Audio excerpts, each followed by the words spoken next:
West Philippine Sea.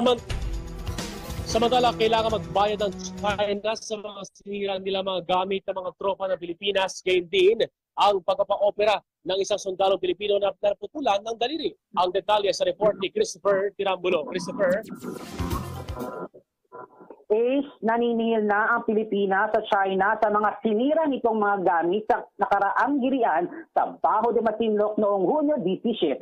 Aabot sa 60 milyong piso ang tinatayang halaga ng mga nasirang mga gamit sa kasagsagan ng resupply mission ng Philippine Navy na patungo sa BRP Sierra Madre na nasa Ayungin Shoal.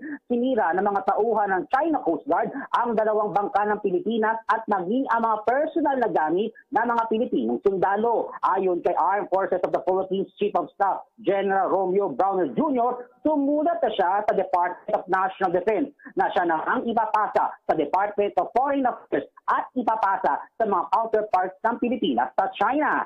Pinatasagot din ng AFP sa China ang mga ginastos sa pagpapa-opera ng Pilipinong sundalo na naputulan ng daliri matapos ang sadyang pagbangga ng bangka ng China sa Pilipinas. Nanindigan si Browner na hindi siya makapapayag na muling aapihin ng China ang mga sundalo ng Pilipinas. Sagot naman ni Chinese Foreign Ministry spokesperson Mao Ning na walang dapat isipin sa insidente kundi ang Pilipinas dahil ito ay resulta ng kanilang mga aksyon. Binigyan diin ng China na iligal ang resupply mission ng Pilipinas dahil nasa loob sila ng teritoryo ng China at mayroong silang karapatan na ipagtanggol ang kanilang soberanya. Mariing itinanggi ng China na aatakihin nila ang Pilipinas sa pamamagitan ng hypersonic missiles.